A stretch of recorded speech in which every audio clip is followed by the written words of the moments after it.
kulanti wanaagsan bulshada Soomaaliyeed ee meel kasta oo dunida ka joogtaan. dhowr iyo 20kii saac la soo dhaafay ayaa baraha bulshada waxa qabsaday muuqaal yar oo argagixisa lahaa xaqiiqatan oo dad fara badan ay ka yaabeen kana argagixeen. Muuqaalkaas ayaa waxa ku saabsanaa haweeney Soomaaliyeed oo laga qaadanayo ilmo yar oo ay dhashay oo saqiir ah oo markaas bushjer ama baagiga waxa loo yaqaan ilmaha lagu riixay wadamadan aanu joogna saarnaa. muuqaalkaasu markay dadku ay arkeen aad ayay u qariibsadeen oo lana yaabeen falcelin weyn oo ay ka bixiyeen meel kastoo dunida ka joogaan. hase yeeshee inta badan waxa dhacda wadamadan aanu joogno in ubadka Soomaalida laga qaato waalidiinta, hadday ahaan lahayd dalkan Ingiriiska, hadday ahaan lahayd Yurubtan dhexe gaar ahaan Sweden, Denmark iyo Norway iyo weliba Maraykanka laftigiisa. waxay tan arrintan kaga duwan tahay waxay tahay oo kaliya marka la qaadanayo ilmahan ama la isku dayay in la qaato ayaa waxa laga duubay kaamarad. taasina waxay sahashay dad fara badan inay markii u horeysay ay arkaan naxdinta iyo murugada arrintaas u leedahay iyo culayska hooyada yar ee da'da yar soo food saaray. haddaba dadkii u dhiidiyey ee arrintaas inay wax ka qabtaan isku dayay ayaa waxaa hormuud u ahaa cabdiraxmaan cabdulaahi xaaji oo aad dabacsan u taqaanaan. dabcan waa magaca woowihiis laakiin haddana waxa weeye waa magac uu ku caanbaxay oo si wacan wada taqaanaan. waxa uuna u istaagay arrintan inuu wax ka qabta asagoo ilaahay kaalmaysanaya ee dadka Soomaaliyeed markaa agtiisa joogay. siday wax u dhaceen intaad ka maqasheen in ka badan ayaad wax ka ogaan doontaan. su'aalaha dadku isweydiinayaan waxaa ka mid ahaa hooyada ma madaxa laga hayaa, ma xanuuno kala haysta, ma dayac ilmaha jira, maxaa ilmaha looga qaadanayaa oo sababay. siday isugu dayeen social serviceku iyo weliba booliisku ilma aan maxkamado warqad aysan u soo saarin in lagu qaado inay qaataan. waxaana idiin xaqiijinayaa intaan Ingiriiska ka ogahay ubad badan oo Soomaali oo la qaadanaya ama la qaatay baan goobjoog ka ahaa. maxkamadda waa inay kuna qanciyaan ilmahaas caafimaadkiisa, waxbarashadiisa iyo naftiisu inay halis midkood ku jiro ama ay kulligood ku wada jiraan inaan inta ilmaha laga qaadin, ama mararka qaarkood waalidkaas inuu xanuunsan yahay uusan ilmaha hayn karaynin. mararka qaarkoodna waxaa jira dayac dhinaca waalidiinta ka yimaada oo ilmaha looga qaado. wax Soomaalida oo keliya u gaara ma ahan, bal siday wax u dhaceen, sida wax loo qaban karo, jaaliyadda Soomaaliyeed ee Maraykanka ku sugan waxay qaban lahayd la gudboon iyo sidii ilmaha iyo hooyadooda loo badbaadin lahaa. si aanu wax uga ogaano ayaan Sheekh Cabdiraxmaan barnaamijkan kusoo casumay. cabdiraxmaan aad iyo aad baan kusoo dhaweynaya. walaalkay cabdulxafiid aad iyo aad baad u mahadsan tahay. jazaaka allahu khayr. adiyo Soomaali weyn meel kastoo caalamka joogtaan waa idin salaamay, waa idin salaaman tihiin. waa walaalkii miskiinka alle soo dhawaada. cabdiraxmaan inta aanan u guda gelinin arrintan adigu xaggee ku sugnayd seesa arrintan ula kulanta? anigu walaal gacaliye dalkan Maraykanka waxaan joogaa 22 sano oo waxaan nimid sanadkii 2000kii ayaan nimid bishii February 13keedii. ka horna dalkaas Yemen ayaan adigu from 1991 aan soo galay oo aan joogay oo macalinka ah dugsiga sare. intaas waxaan joogay dalka Maraykanka waa Seattle, Washington baan imid, New York. kabacdina 2004kii baan soo degay magaalada Columbus, Ohio oo hadda meel xogaa ka durugsan aan degay kadib markii Soomaali ay gurigayga u soo dhaceen mar xogaa adigu lafaygii aan xogaa aan si xogaa fogeyay baan, laakiin intaas halkaas aan deganaa. walaalow waxaan joogay moolka ugu caansan magaalada Columbus oo la yiraahdo Global Mall oo ku yaala wadada Morris oo ah the busiest street ama wadada ugu mashquulka badan ee magaalada Columbus ee gobolkaasi Ohio. gabadhuna markaas ayay soo qaxday oo dad Soomaali oo qaraabo la ah ay gurigii ka soo bixiyeen una waceen hay'adaha carruurta iyo booliiskii ay u waceen iyagoo maaragtay tilmaamayay sida la xaqiijiyay in gabadhaanu ay wax ka khaldan yihiin oo aan xaqiiqatan haba yaraatee waxba ka jirin. marka moolkaasay timid oo dadkeedii bay u soo carartay oo ay ku fiicnayd. kabacdina maasha Allah gabar Soomaaliyeed oo hooyo Soomaaliyeed oo Berlin la yiraahdo meesha coffee shop ku haysata ayaa coffee shopkeedii keentay. aniguna miskiinka alle halkaas moolkaas aad baan u imaadaa maadaama uu ku yaalo goob ganacsi halkaas aan ku leeyahay oo ka soo horjeeda oo la yiraahdo Xaaji Dabcasar Commercial Center ay ku taalo sidoo kale ku yaala Masjid Al-Qur'an Sunnah and Islamic Society of Ohio ay ku yaalaan moolkaas xawaaladihii iyo makhaayadihii iyo ay ku yaalaan meeshii ummadda Soomaaliyeed ama ganacsiga ugu horreeyay ummadda Soomaaliyeed oo la furay 1998 marka saasay ku dhacay walaalle inaan kula kulmo sikadiisa aan ku arkay ama sida يعني ضيع إنه جري إنه يحنون سنة قبل وحام قبته waxa jirana waxa keenay Soomaali ayaa ka dambaysa oo yani 30 sano la qaxayo 30 sano la cararayo 30 sano la silcayo hoog yaalaad qablan iyo guri ba ay wax yar oo kamid ah yani dhibaatada yani ay ku dhacday bulshada Soomaaliyeed dal iyo dibadba hadii camera la daba galo dumarka Soomaaliyeed dhallaanka Soomaaliyeed waayeelka Soomaaliyeed shacab weynaha Soomaaliyeed halaaga ay haystaan oo dal iyo dibadba ku haystaan naxdinta iyo murugada leh hadii aan camera la daba galo cunto maana cuneen farxadna maana aragneen laakiin tani waa qayb yar oo kamid ah walaalkaya wax yar oo aan waxba ahayn oo ilaahay waa gartay waxaad taabatay arrinta ku saabsan hooyada caafimaadkeeda dabcan ugu dhakhtar ma iyo hooyada garan maayo aqoon aan ku dhaho saasay tahay iyo saan ma ahana ma jirto waa igu gaf intaad ka aragtay markaad la sheekaysatay waxaa igu maqaalaa qof maskaxdeedu joogto oo tamaama inay ahayd adigu sidaa u akhriday markaad qofka la sheekaysatay walaalow xaqiiqatan haddaan runta sheego Soomaali yani wax fiyow way yari 99% haddaan dhaho Soomaalida caafimaadka waxay u qabaan dhar la xirto waxay u qabaan caafimaadka gaari la wado waxay u qabtaan caafimaadka haweenay rinji ismarisa in la heeso in daahirka iyo korku u muuqdo dad caafimaad qaba in la yahay haweeye cudurrada maskaxda waxyaalo badan baa keena qofka haddii ilaahay ku idmaayo walaalkayow arkay aabihii oo lagu hordilayo ama hooyadii oo lagu hordilayo ama walaalkii oo lagu hordilayo ama gabadhiisii oo la kufsanayo ama zawjkeedii oo la dilayo yani qaracankaas ku nool 30 sano qarax dhacaya 2,000 oo qof dhimanayso lug duulaysa madax duulaya calool iyo mindhicir banaanka yaala ummad ayadoo dhan ba yani nabad ilaahay subxaanahu wa ta'ala u diidin iyo islaamnimo iyo wanaag u siiyay ayagu isu diiday wama asaabakum min musiibatin fabima kasabat aydiikum wa ya'fu an katiir ninkii Soomaaliyeed uu arkay xal inuu dadkiisa laayo inuu dadkiisa qaxiyo inuu nabad diido inuu dawladnimo diido marka gabadh raallo waa u soo noqonaynaa waxa Soomaaliya ka jira gabadhan ka dhaca umul weeye umulna cudurro umulow la yiraahdo ayaa ku dhaca gaalada Mareykanka waa taqaanaa gabadhan gabar shaqaysanaysa bay ahayd waa gabar caqli badan waa gabar fariid ah waa gabar codkan ah waa gabar maaragtay ardaalo ay ku cayaareen hadii ilaahay ku idmaayo waa gabar xanaano weyday waarid iyo walaal iyo ehel iyo sokeeye iyo wadaad masaajid jooga iyo jaaliyad iyo ummad Soomaaliyeed oo xanaanaysa oo naxariis iyo wanaag tusto oo gurigayga soo gal ila joog ila cun yani baakad bay dharka ku sidatay marka gabadha khayr Allah siiye ay bacda ay sidatay gabadha Soomaaliyeed ayaa siisay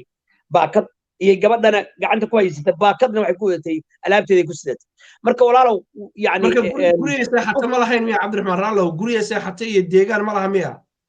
walaal gabadhu gobol kale ka soo guurtay waana umul dadkii ugu dhawaa anagu hadda waa qurxinayna wax kasta ayaga laftigoodii dhib baa iska haysta marka qof Soomaalidu waxay tiraahdaa yani baahi badan iyo bugto badan waa lagu nacaa waxa ku dul qaadan kara qof yani damiir leh anigu qaxooti baan soo maray xarada jahiim baa la dhahaa Soomaalidu waa naarta jahiim ay ugu magac dareen hadda ka kuuma iyo otaanga iyo anu ma soo marin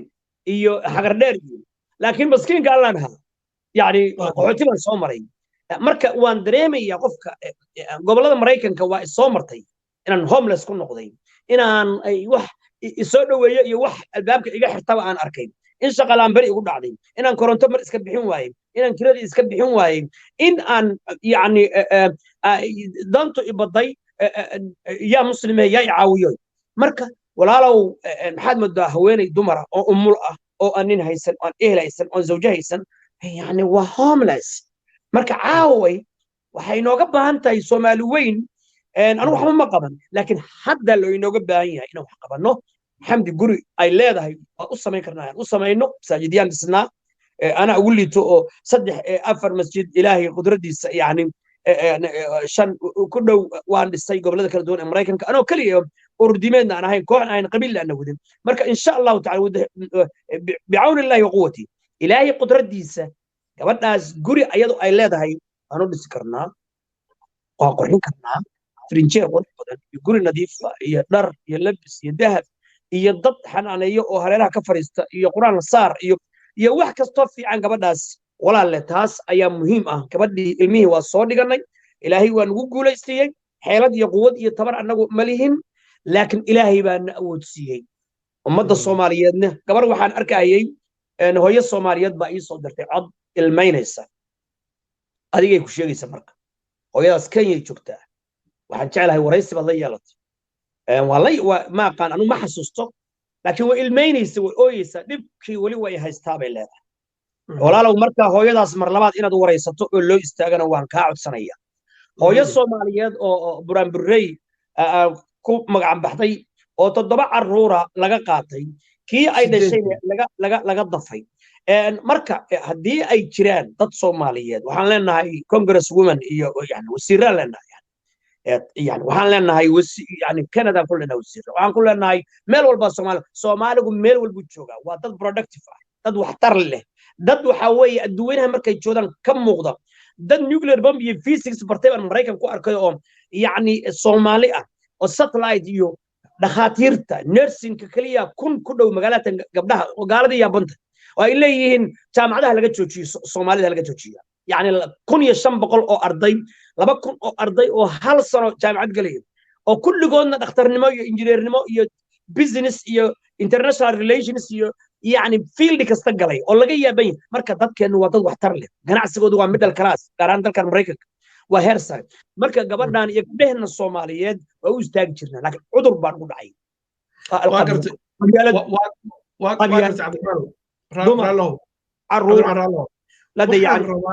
waxaan rabaa dadka Soomaaliyeedna rabaa inay ogaadaan oo daawan doona barnaamijkan hadii la yiraahdo gabadhaanu Soomaaliyeed iyo ilmaheeda yarka maxay u baahan yihiin oo ama dhaqaale ah ama musaadacad kale ah guri see loogu kirayn karaa see loo xanaaneyn karaa see maskaxdeeda loo dejin karaa ayadii ilmaheeda yarkaana aan loo kala fogeynin inay dad isku wataayo noqdaan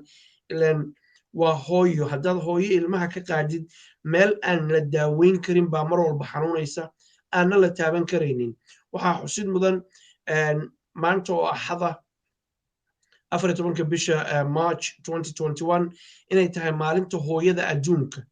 hooyooyin fara badan oo Soomaaliyeedna ay ubadkoodii la yihiin hadday ahaan lahayd qurbaha kuwa jooga hadday ahaan lahayd kuwa dhulkii jooga hooyo oo kuwa kale oo Soomaali sheeganaya ay ka laayeen oo cid kale oo cid walbaba isugu jira dhibaatadaas jirta gabadhaanu maxay u baahan tahay waa maxay tilaabada la rabo in la qaado ee ku habboon si arinteeda wax looga qabto hadalka la joojiyo walaal waxay u baahan tahay daruuriyaat alcaysh ama daruuraat alcaysh ayay u baahan tahay oo min malbasin wa mashrabin wa ma'kalin xibanta cabitaan iyo cunitaan iyo sharaab iyo guri the primary needs waxa loo yaqaan food shelter clothing house bay u baahan iyo dad ayadii xanaaneeya oo ka warhaya laftigeedii maadaama umulow uu gabadhii yani cudurka umulaha oo isla buuqa uu hayo in ayadii gabadheediiba maaragtay xanaaneeyo waxay u baahan tahay dad ilaahay ka baqaya oo janno raba wa ahsinu inna allaha yuhibbu almuhsinin samafalayaalka ilaahay waa jecel yahay marka xalay markaan ka baxnay waraysiga $5,000 ayaa durba lagu soo shubay kaashabkeedii xawaaladaha qaarna waxbaa lagu soo dirdiray waxaan leenahay laakiin dhalinyarada hawsha wada kaligood kuma filna in lala shaqeeyo in degmo walba gobol walba dal walba adduunka gabadhatan aad isxil saartaan iyo gabdhaha kale Soomaaliyeed gabadhaana si degdeg ah loogu gurmado iyo gabadha walaasheen oo buraanburey oo Sweden joogta iyo gabdhaha kale oo Soomaaliyeed marka gabadhatan aan u midowna kulligeen oo sanduuq dhaqaale la sameeyo lacagaha la soo dirayo meesha cidda qabanaysa meeqay qabteen wax walba aan isku dubaridno walaalow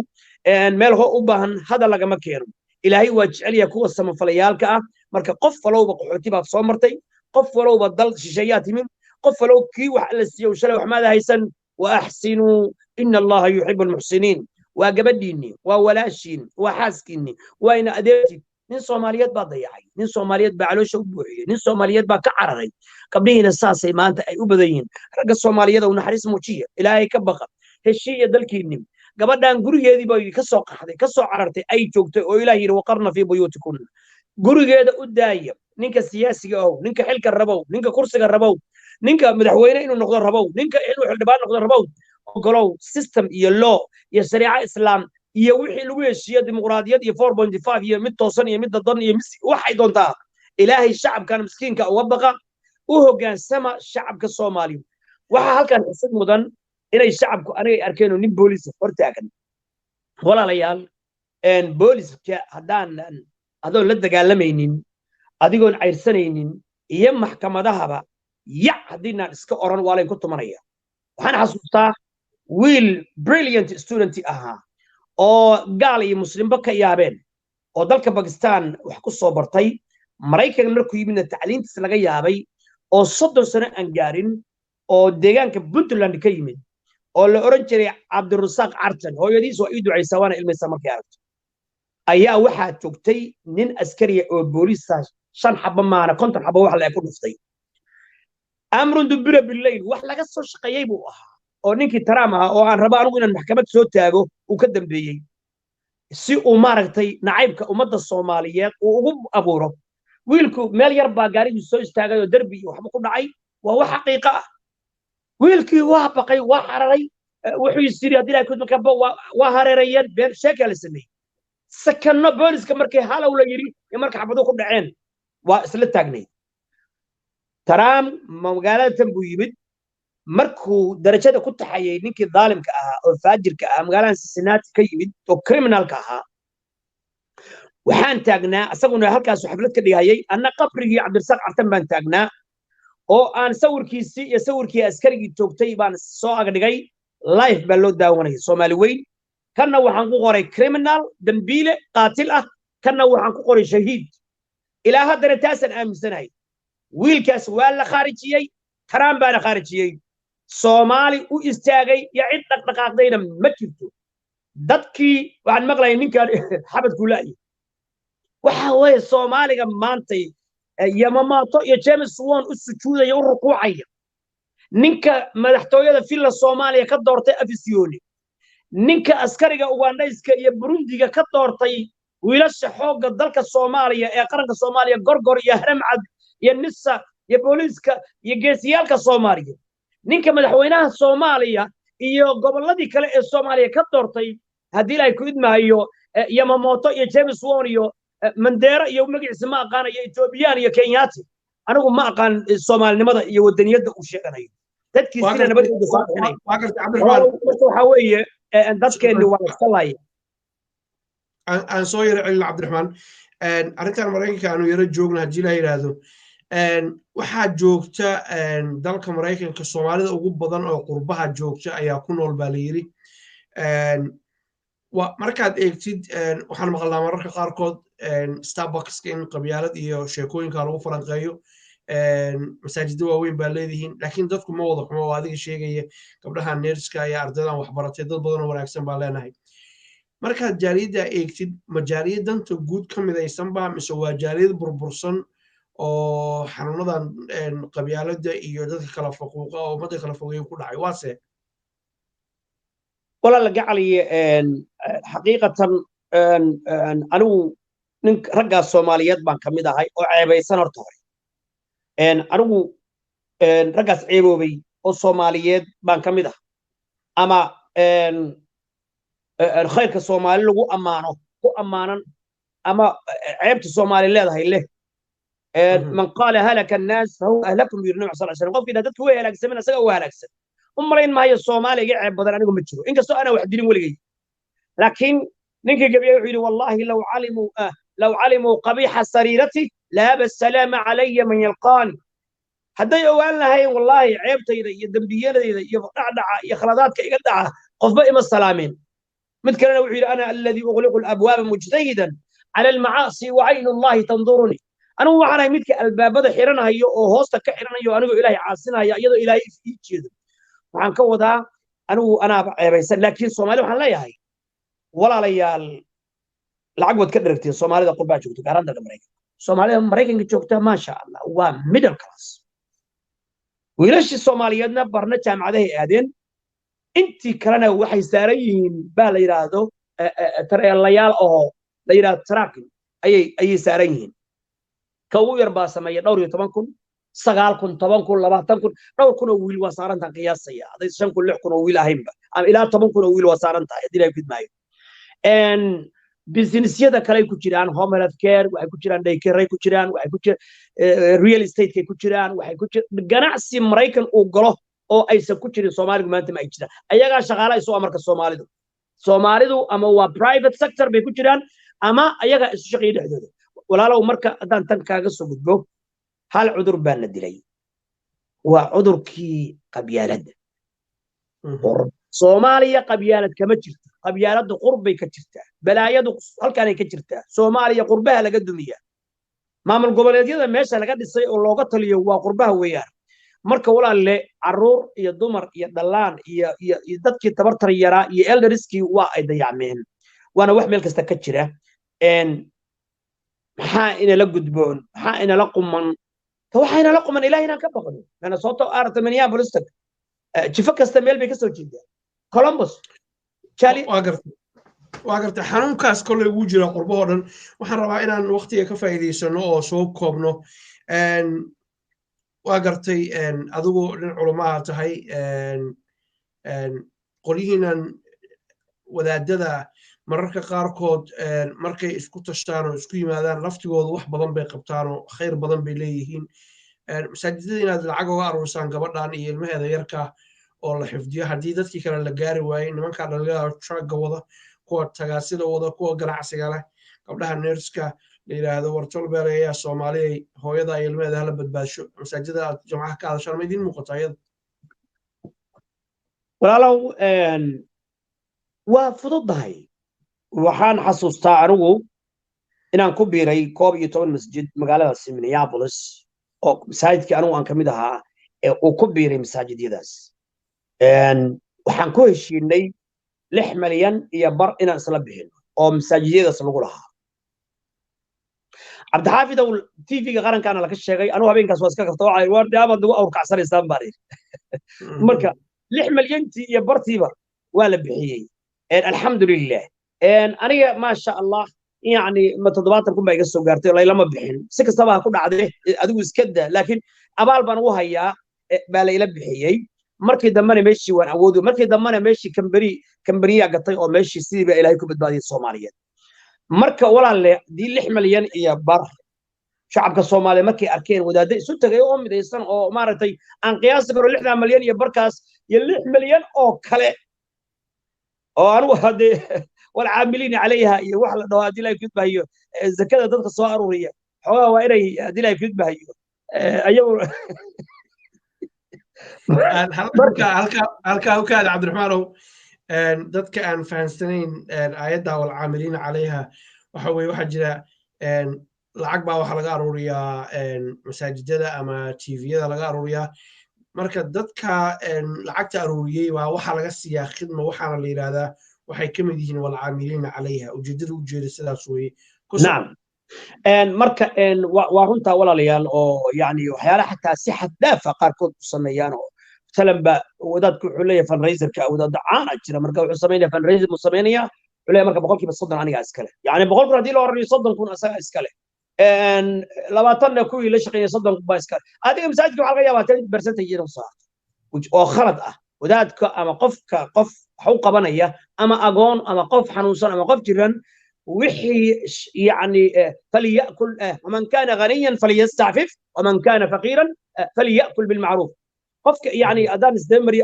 قفك هذا أهنه يعني هذا وصله كيف فقير أهنه وناقة فعل لكن haddii zaka iyo bal xoogaa bal ka qaad marka walaalkayow way jirta arrintaas wadaadada Soomaaliyeed ama Minneapolis joog ama Columbus kaliya ku filan haddii masaajidyada 8-9 Soomaaliyeed ay gabadha guri in loo godo ilaa 300 kun ah ilaa 500 kun ah half million ah wallahi alladhi la ilaha ghayruhu hal jimca kaliya samayn karaan one Friday ay samayn karaan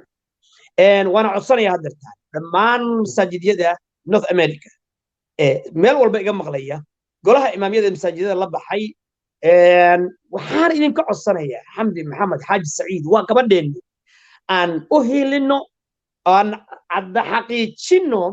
yani dhalinyaradii aan hadda aan guddiga magacaabayni kaligood kuma filna magaalada Columbus kulligeen inaan sunnimaana loo baahan yahay caalamka oo dhan Soomaalida joogta marka cabdiraxmaan marka waxaad leedahay masaajidadu waa awoodaan mas'uuliyad haysa saaraan ilaahay ugu xishoodaan gabadhaas hal asturo walaalow gacaliyow waan qiiroonay waan ilmeynay waan oynay xamdo waan la oynay laakiin xamdo meel ho u baahan hada lagama keeno Soomaali weyn maan ka codsanaynaa walaalayaal fadlan waxaan in sugaynaa oo aan sugayno ilaahay baan ka baryaynaa marka labaadna ilaahay Soomaali wadad jecel wadad qiiro badan inta qof ilmeynaysa cabdixaafidow ooyo ilmeynaysa ooyaysa dhalinyaro culummo caamo culummadana waa jecel wadaadada ma wadaadadu dhan ay waxay yihiin wadaadadu waa fiican yihiin wadaadada Soomaaliyeed ragga Soomaaliyeed waa fiican yihiin siyaasiga Soomaaliyeed mucaarad iyo muxaafid waa fiican yihiin xoogaa xiniyihii baa ka batay marka xiniyihii baa inta ka batay isdardaraya marka waxa loo baahan yahay war meel fiican aan la aadno xiniyahan iyo qooraha kan innagii baa isu xiniyo weyn oo iska adag gaaladiina waa u dabacsannahay ilaahayna wuxuu yidhi ashiddaa'u cala alkufaari ruhamaa'u baynahum marka walaalayaal siyaasiga wax bedel waa dayacanay waa gartay cabdiraxmaan waxaan rabaa dhowr su'aalood oo mawduuca ka baxsan aan ku weydiiyo laakiin waxaa laga yaabaa arrintan hadda aad sheegaysid oo nimankan xiniyaha waaweyn waxaa laga yaabaa inay ku yidhahdaan adaa sanaysay tuuna siiyo mas-uulka marka taasina waa meesheedii halkaasaan ku dayno cabdiraxmaan waxaa jira dad fara badan oo aaminsan aaladan social mediaha lagu yaacay ee la yidhaahda TikTok inaad leedahay oo waxaa la soo geliyaa muuqaallo gaagaaban oo adigu aad leedahay oo markaa dadka lagu dhex darayo oo macno aad u foolxun ka turjumaya horta bal dadka oga dhac adigu yes iyo no ma leedahay TikTok mise ma leedahay cabdiraxmaan walaalow TikTok waxaan leeyahay mid qur'aan mooye wax kale aysan ku jirin haaji dabcasar number 6 haaji dabcasar iyo number 6 waxaan kaloo ciidda ka badan oo haaji dabcasara cajaladaha waxay ka soo xadaan Facebookayga aniga Facebookii waan isku dayay inaan private ka dhigo waan sii dayaa cajalada waa wax dan ummadda ugu jirto sida arrintan xamdo kale ilaa 300 kun baa daawatay oo qof baa daawatay dadkii kama xiri karo way qaadanayaan way jarjarayaan waxay ka dhigayaan wax hadii la gudmaayo qaarkood way jarjarayaan waxa laga yaabaa adiga cabdixaafid oo kale inay erayaan qof kale ka inta jarjaraan ay kugu xiraan ama gabar kale ku xiraan ama ay qabiil ku xiraan marka anigu TikTok-gaas faraha badan oo ciidda ka batay kalibyada la soo geliyo walaalayaal anigu mali kayga qur'aan kaliya ku jira markii ugu dambeysay waxaan ka soo bilaabay suuratu naas suuratu zalzala ama idha zulzilat al-ardu baan ku joojiyay halkaasana igu dambeysay marka waa khalad Facebookyo badan baa lagu furtay badankoodii waan xirnay YouTube fara badan ayaa lagu furtay waan xirnay cajaladihii waa la xadaa maalin walba walaalow marka waa ka cudur daaranaya dadka Soomaaliyeedna iska jireen insha Allah waxaan rajaynayaa inaan u gudbi doono technology sida kaaga oo kale ah oo wax walba ay ku cad yihiin qofka iskale oo aan la koobiyeyn karin biidni Ilaahi tacaala adigu iyo rag kale midka oo Soomaaliyeedna inay training degdeg ay furi doonaan baan insha Allah aan rajaynayaa oo macallimiin waa gartay gabagabadii intaad TikTok intaad social media ku jirtay wixii kugu yaabka badnaa aragtay maxay ahayd walaalow wixii igu yaabka badnaa waxay ahayd daan aan ilaahay ka cabsado waxa igu yaabka badnaa waxa weeyaan waa indha adayga ragga caawa xalana jooga oo adduunkii oo dhanba uu ka yaaban yahay war waxaa la yiri dimuqraadiyad iyo one vote iyo one man hal aad diidnay war waxaa la yiri doorasho dadban hal aad diidnay dusamarab 1 diidnay dusamarab 2 diidnay dusamarab 3 diidnay dusamarab 4 diidnay garawa 5 diidnay baydhabo diidnay tii banaadir diidnay haddana afisyoona diidnay maxaad rabtaan waxaan rabnaa wax kale maaha kursiga iiga deg walaalow kursiga kan anaa soo gatay ama anaa ilaahay isiiyey ama anaa shacabkii ammaane iigu dhiibtiyeen iiga deg ka degi mahayd degi mahayd kursiga kan iga durug la garay walaalow aan wadaagno isla yeelno la garay see u wadaagnaa waxsan wadaagi karnaa waxa weeye alla ka cabsi isu tanaasul kala roonaansho run wadaniyad maxaa isku soo aadiyey dacwaddii badda soomaaliya oo cabdixaafidow noo taalla heeg oo kenyaati iyo carab imaaraat iyo aala sacuud iyo aala israa'iil iyo shirkadaha caalamiga ee batroolka oo seven sisters shell iyo ay dalkanagii gubayaan nimanka thawraadka iyo abraysinka kiciya ay gubayaan dalkanagii maalintaa iyo maalintaa maxaa isku soo aadiyey oo nimanka kan madaafiic la soo riday dalkanagii uga dhigay annagii maaragtay isbaarana u dhiganayaan waxa weeyaan waa badda iyo biriga in laga maaragtay la xaraashaa la rabaa ummadana jaawara lagu yidhi cabdiraxmaan waxaan jeclahay arrintaas muhiimad bay leedahay arrinta badda waa arrin qadiyad qaran weeye dabcan qof kastoo soomaaliya ka dhidhinaya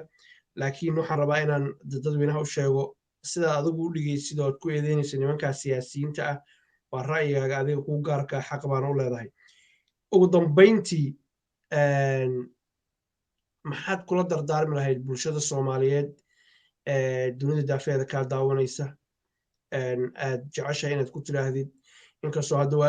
waayahan dambe aad iska daysay saad ku ahaan jirtay facebooka saad somaliland u tagtayba waxa weeye deganaansho badan iyo tanaasul fara badan baa kaa muuqda maxaad kula dardaarmaysaa dadka soomaaliyeed guud ahaan inay gabadhaas u sameeyaan ugu dambayn waaxid kalima wallahi walaalow ereyga somaliland macnaheedu waa ardu soomaal dhulkii soomaaliya aad baan u jeclaa somaliland waana dhulkii awooyaalkay waana jeclahay waana dhulkii daraawiishta maasha allah dadka hadda joogana waa dadkii dhiga iyo dhacaankii waxaan idin leeyahay walaalayaal arxamuu man fi lardi arxamukum man fi samaa hooyooyinkeen eedooyinkeen gabdhaheenna dumarkeenna walaalayaalow hala dhaqo walaalayaalow tii xaasa iyo tii gabara iyo tii hooyo walaalayaalow gabdhaha dumarka u naxariisano waa iga mid walaalayaalow aan dalkeenni dhisanno walaalayaalow aan isu turno walaalayaalow aan isu tanaasulno walaalayaalow gabdhaha walaalayaalow kuwa xabsiyada ku jira aan u gurmanno walaalayaalow kuwa gaajaysan oo gede iyo meel walba iyo jibooyinka iyo gobollada dhexe iyo waqooyi iyo koonfur iyo jigjiga iyo harar iyo NFD walaalayaalow oonka iyo rafaadka iyo silac iyo saxariirta iyo covid-19 walaalayaalow aan u gargaarno walaalayaalow dhalinyarada halkaan rehabilitation centerska u baano aan u gargaarno walaalayaalow dadka aan quraacan aan qadayn dil iyo dibadba aan ka warqabno walaalayaalow xabsiyadu waa buuxaan walaalayaalow la dayacan walaalayaalow Soomaali Christians mad arkaysaa oo Facebookya iyo furtay war ilaahay inta ka baqno fattaqullaha wa aslihu daata baynikum ilaahay ka baqo heshiiye alla yiri wasulhu khayr ilaahayna wuxuu yiri heshiiska cidii diida la dagaalama xamda ha loo gurmado buraan burley ha loo gurmado hooyada Kenya ha loo gurmado Soomaali weyn ha isu gurmato saad uga dhidhiseen ula danqateen hooyo xamdo gabadheena xamdo iyo gabdhaha Soomaaliyeed ba uga naxdeen ragga Soomaaliyeed dumarka Soomaaliyeed kulligiin haliyayaatiin ajar iyo xasanaad walaalkii Cabdilxaafid kamid ah iyo wariyaalka Soomaaliyeed iyo madaxda Soomaaliyeed kulligiin khayr Allah siiyo taageera madaxdiina taageera dalkiina taageera diintiina taageera ciidankiina xooga dalka Soomaaliyeed fadlan wiilasheena xooga dalka ayaga haliyaya fadlan taageera aduguna aad baad u maasantay walaalkayo hagaag Cabdiraxmaan xaaji intaas ayaan jeclahay kusoo gabagabeeyey aad baan kugu mahad celinayaa xilli dambey kuu tahay inaad